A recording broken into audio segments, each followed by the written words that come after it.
Apa yang terjadi apabila manusia tidak pernah mengenal api atau bahkan tidak mampu memanfaatkan api? Mungkin kita tidak akan mengenal yang namanya bakso, steak, mie ayam, atau bahkan makanan cepat saji seperti burger, fried chicken. Tidak akan bisa kita lihat dan kita nikmati sekarang. Ketika pertama kali manusia mengenal api pada 400.000 tahun yang lalu, perkembangan makanan mulai merubah dan mempengaruhi peradaban manusia ataupun sebaliknya.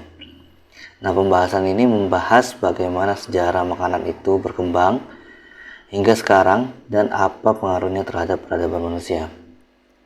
Menarik bukan? Yuk, adik, kita mulai pembahasannya.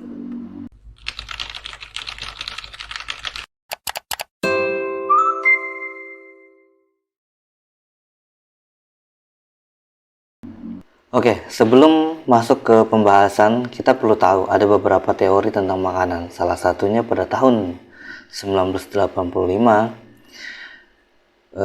yang namanya Pak Geoffrey Ross.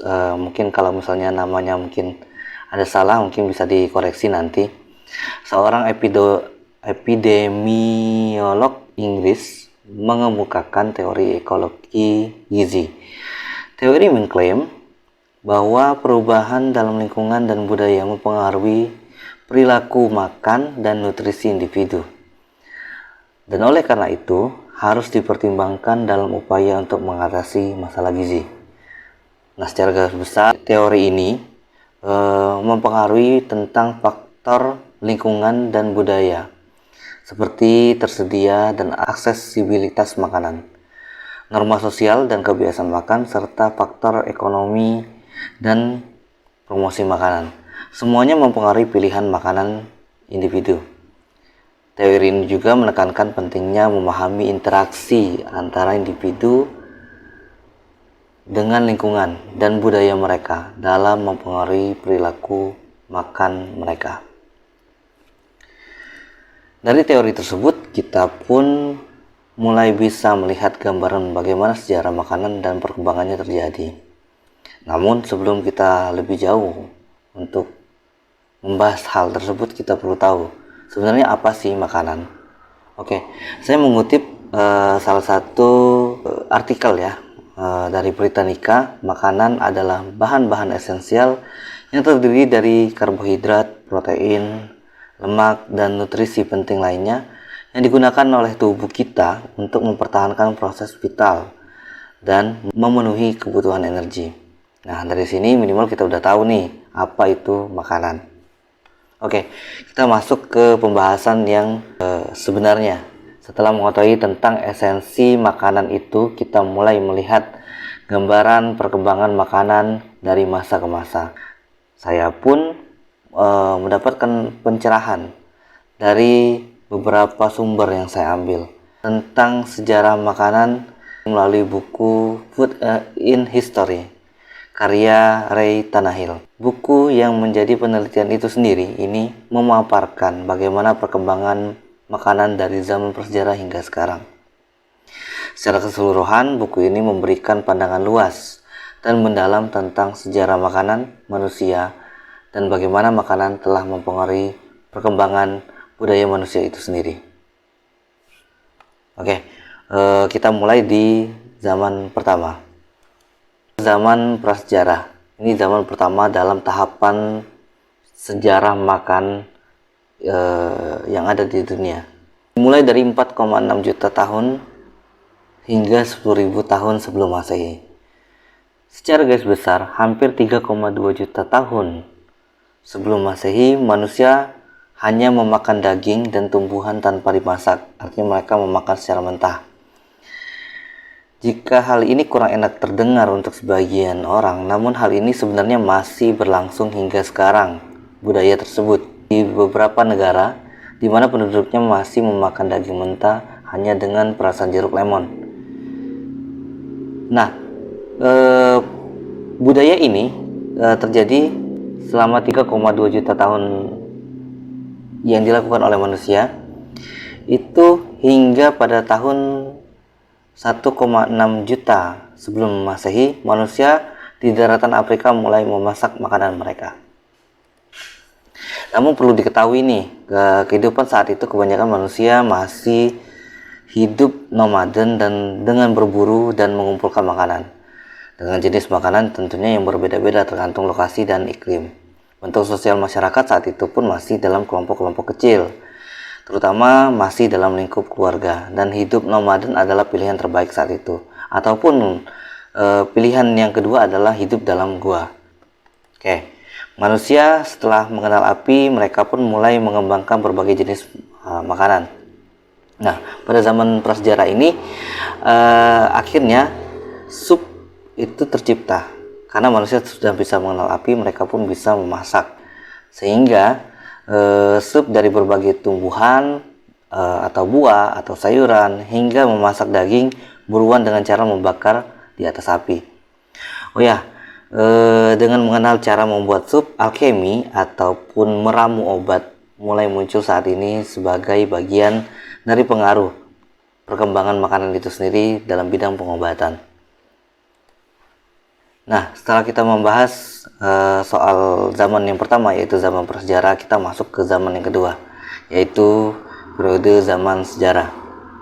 Setelah mendapatkan informasi menarik bagaimana kehidupan di zaman prasejarah, kita sekarang masuk ke zaman sejarah atau zaman klasik, atau biasanya disebut zaman peradaban kuno. Di antara semua zaman yang dibahas, mungkin zaman ini menurut saya mungkin sangat-sangat menarik ya, karena perkembangan makanan secara masif itu mulai terjadi di zaman ini. Nah, zaman sejarah ini menurut dari buku yang saya baca ini, itu dimulai dari 11.000 tahun sebelum Masehi hingga 500 Masehi.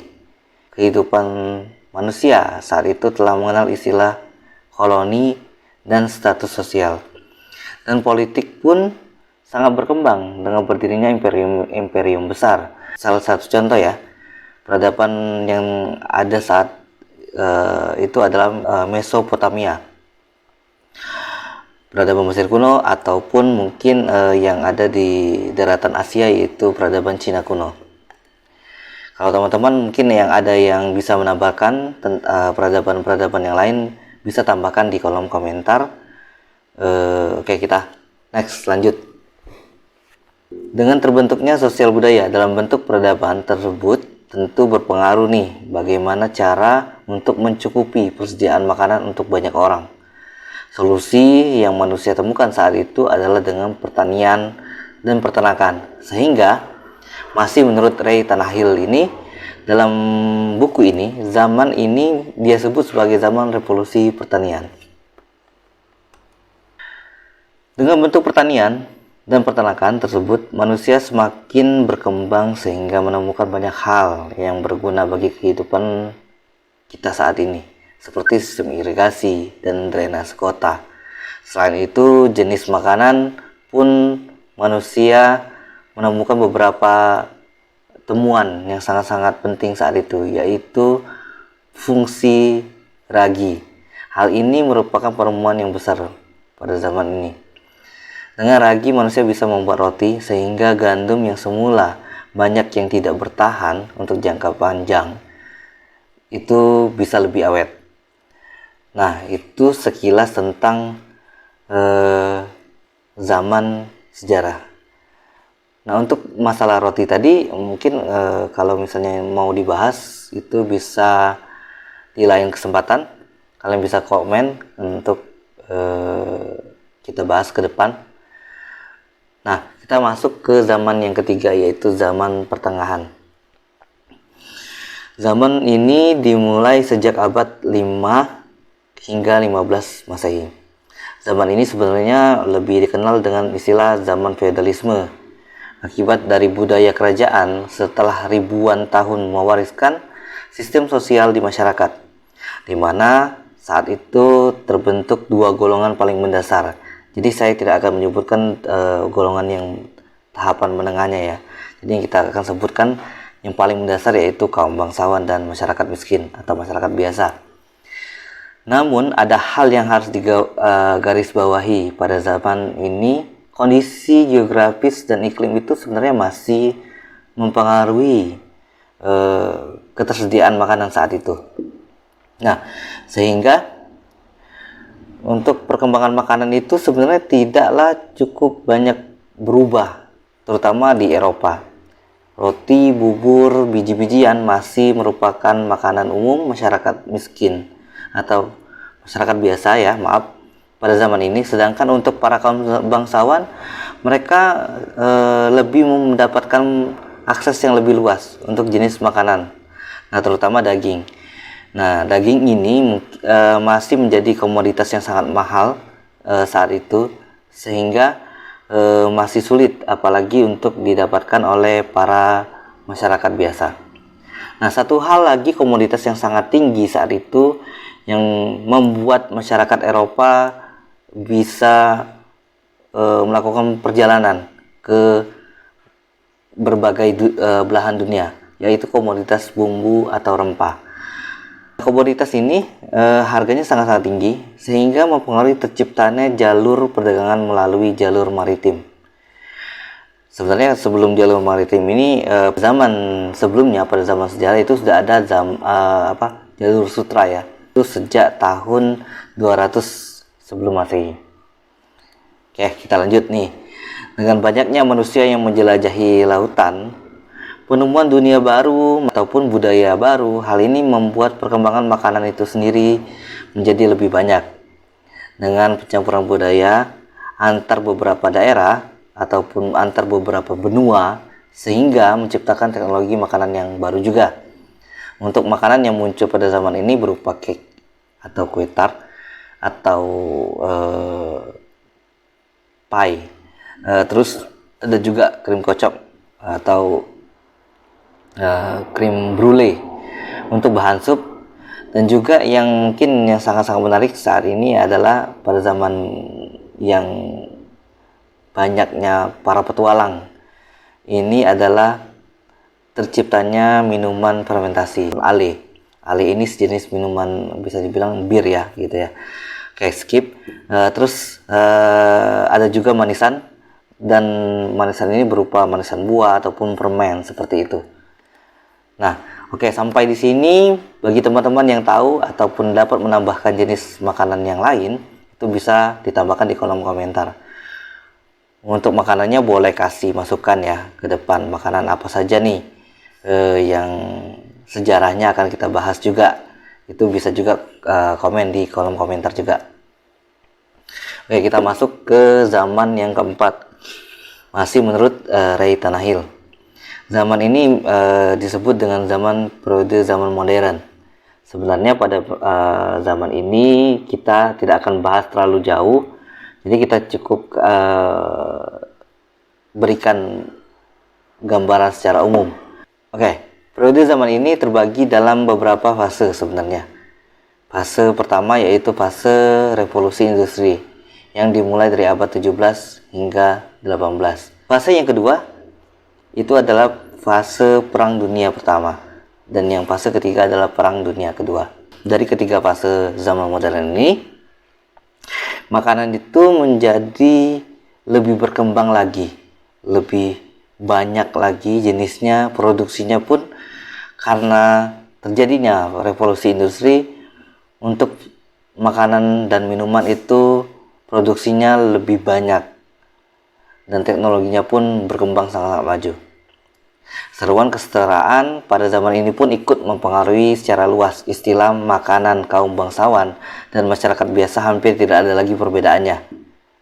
Lalu, yang kedua, akses makanan pun itu jauh lebih mudah dan lebih banyak, dan juga tentunya lebih murah.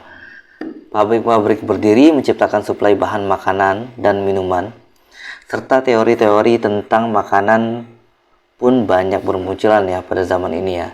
Salah satu penemuan perkembangan makanan pada zaman ini adalah makanan cepat saji.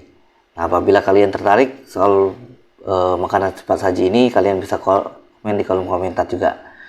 Oh ya, salah satu bahan makanan atau minuman yang berdampak paling signifikan terhadap sosial politik dari sejarah makanan ataupun berdampak pada sejarah dunia, yaitu kopi. Penyebaran kopi di Eropa merupakan awal mula terjadinya revolusi industri itu sendiri. Nah, mungkin kalau untuk hal ini perlu video khusus ya, yang sangat panjang untuk membahasnya. Oke, kita masuk ke zaman yang terakhir atau zaman periode kita sekarang, yaitu zaman globalisasi.